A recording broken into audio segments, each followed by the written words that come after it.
ناظرین، آج کی ہم اس ویڈیو میں فوبیا یعنی بیجا خوف کے بارے میں بات کریں گے۔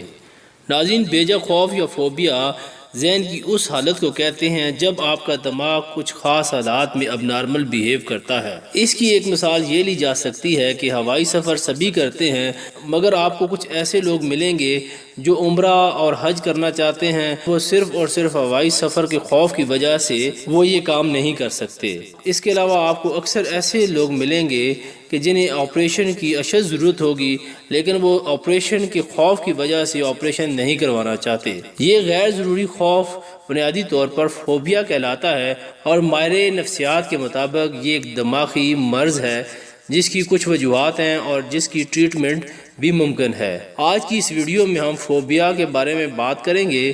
ہم یہ دیکھنے کی کوشش کریں گے کہ اس بیماری کی نوعیت کیا ہے، اس کی کیا علامات ہیں اور اس کا کیا علاج ہے۔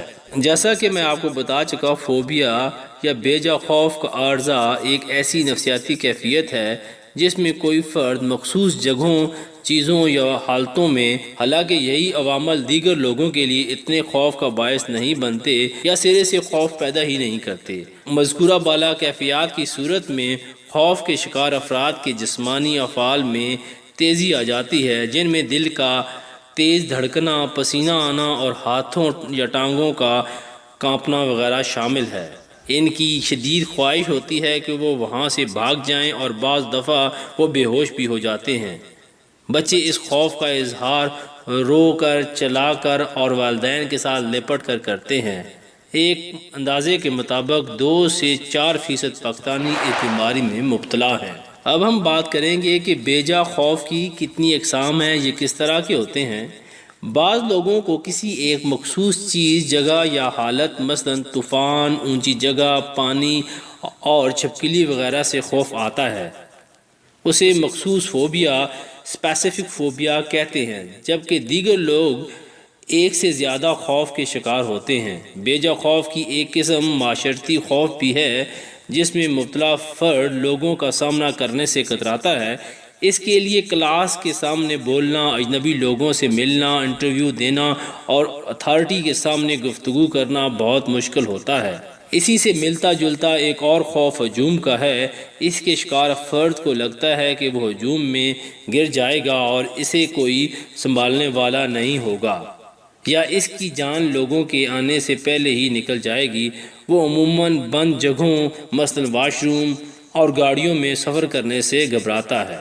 بیجا خوف کی وجوہات پر مختلف پہلوؤں سے مختلف نظریات بیان کیے گئے ہیں۔ اگر ہم میڈیکل سائنس کی نظر سے دیکھیں تو اس کی وجہ ہمارے دماغ کے اندر جذبات محسوس کرنے والے اس حصے کے اندر خلل پیدا ہو جانا ہوتا ہے جو ہمارے جذبات اور احساسات کو کنٹرول کرتا ہے۔ یہ حصہ بادام کے برابر ہوتا ہے۔ کرداری نظریات کے لحاظ سے بیجا خوف کا سبب ہمارے کسی عمل کو ملنے والی شاباش یا سزا ہوتا ہے۔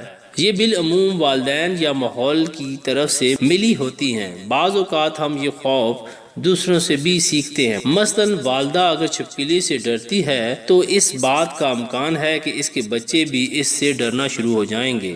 اس حوالے سے سب سے مشہور نظریہ فہم و ادراک کا نظریہ ہے، جسے ہم کوگنیٹو تھراپی کہتے ہیں۔ اس کے مطابق ہم سب سے پہلے اپنے اندر کسی غیر متعلق شے کے ساتھ خوف کا احساس پیدا کرتے ہیں۔ یہ احساس دوسروں کو دیکھ کر بھی سیکھا جاتا ہے اور کسی خطرناک واقعے کے بعد بھی پیدا ہو سکتا ہے۔ پھر ہم جب بھی اس چیز کا سامنا کرتے ہیں تو ہمارے اندر خوف کا احساس جنم لیتا ہے، جس کا اظہار دل کی تیز دھڑکنیں اور ٹانگوں کے کانپنے وغیرہ سے ہوتا ہے۔ اس کی بدولت ہم اس عمل سے بچنے کی کوشش کرتے ہیں جس سے ہمارے اندر اس کے متعلق منفی خیالات مضبوط ہو جاتے ہیں۔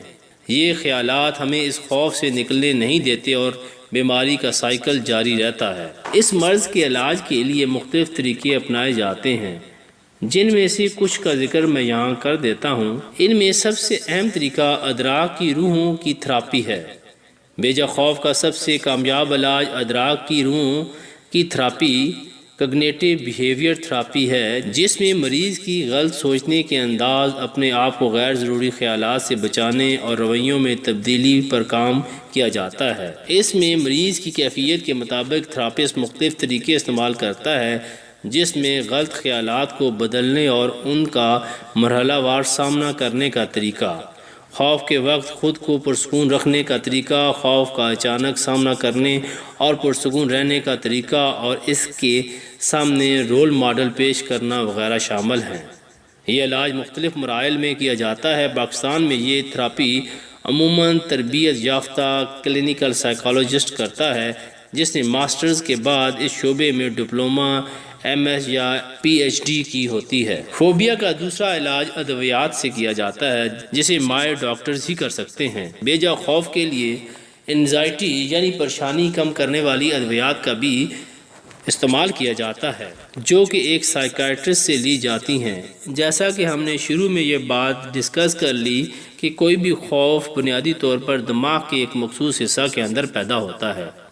جدید میڈیکل ریسرچ کے مطابق دماغ کے مخصوص حصوں میں جب آپ کسی خاص کیفیت کے سامنے آتے ہیں یا کوئی خاص کیفیت آپ کے روبرو ہوتی ہے تو اس کو ٹیکل کرنے کے لیے، اس کو حل کرنے کے لیے دماغ مخصوص قسم کے کیمیکل خارج کرتا ہے۔ ان کیمیکلز کو نیورو ٹرانسمیٹرز کہتے ہیں۔ کسی بھی فوبیا کی صورت میں دماغ کی ان نیورو ٹرانسمیٹر کے اندر خلل پیدا ہو جاتا ہے، یا تو یہ ضرورت سے زیادہ بننا شروع ہو جاتے ہیں یا یہ ضرورت سے کم بننا شروع ہو جاتے ہیں، یا ان کی مدد سے پراپر طور پر دماغ کے اندر کمیونیکیشن کا پروسیس رک جاتا ہے۔ اس لیے ماہر سائیکیٹرسٹ کی نگرانی میں آپ کو میڈیسن کی صورت میں کچھ کیمیکل دیے جاتے ہیں جو کہ دماغ کے نیورو ٹرانسمیٹرز کو بیلنس کرتے ہیں اور جس کی وجہ سے دماغ کی آپس میں کمیونیکیشن پراپر ہو جاتی ہے۔ دماغ کی اس کمیونیکیشن کے پراپر ہو جانے سے آپ فوبیا پر کنٹرول پا سکتے ہیں۔ ناظرین، یہ تھی ہماری آج کی ویڈیو جس میں ہم نے آپ سے ڈسکس کیا کہ کس طرح کے خوف یا فوبیاز آپ کو لاحق ہوتے ہیں اور ان کا کیا پاسبل سلوشن ہے۔ ناظرین، آخر میں فوبیا کے بارے میں آپ کو یہ بتاتا چلوں کہ فوبیا بنیادی طور پر ایک بیماری ہے اور ساتھ ساتھ یہ ایک سمٹم بھی ہے دماغ کی دوسری بیماریوں کا۔ ڈپریشن اور انزائٹی کے مریضوں کو بھی اکثر مختلف فوبیاز کا سامنا کرنا پڑتا ہے۔ کیونکہ میڈیکل سائنس اور فارماسیوٹیکل انڈسٹری بہت زیادہ گرو کر گئی ہے، اس لیے مارکیٹ کے اندر ایسے کیمیکل موجود ہیں جو کہ آپ کے دماغ کے اندر پیدا ہونے والے نیورو ٹرانسمیٹرز کی فعالیت میں اہم کردار ادا کرتے ہیں، اور ان نیورو ٹرانسمیٹر کی فعال ہونے کی وجہ سے آپ کے اندر پیدا ہونے والے جو خوف ہیں وہ خود بخود سیٹل ڈاؤن ہونا شروع ہو جاتے ہیں، کم ہونا شروع ہو جاتے ہیں، اور ایک وقت آتا ہے جب آپ ان خوف کی حقیقت کو سمجھ جاتے ہیں اور دوسرا آپ کے دماغ کی جب فنکشننگ پراپر ہو جاتی ہے تو آپ ان فوبیا سے چھٹکارا پا سکتے ہیں۔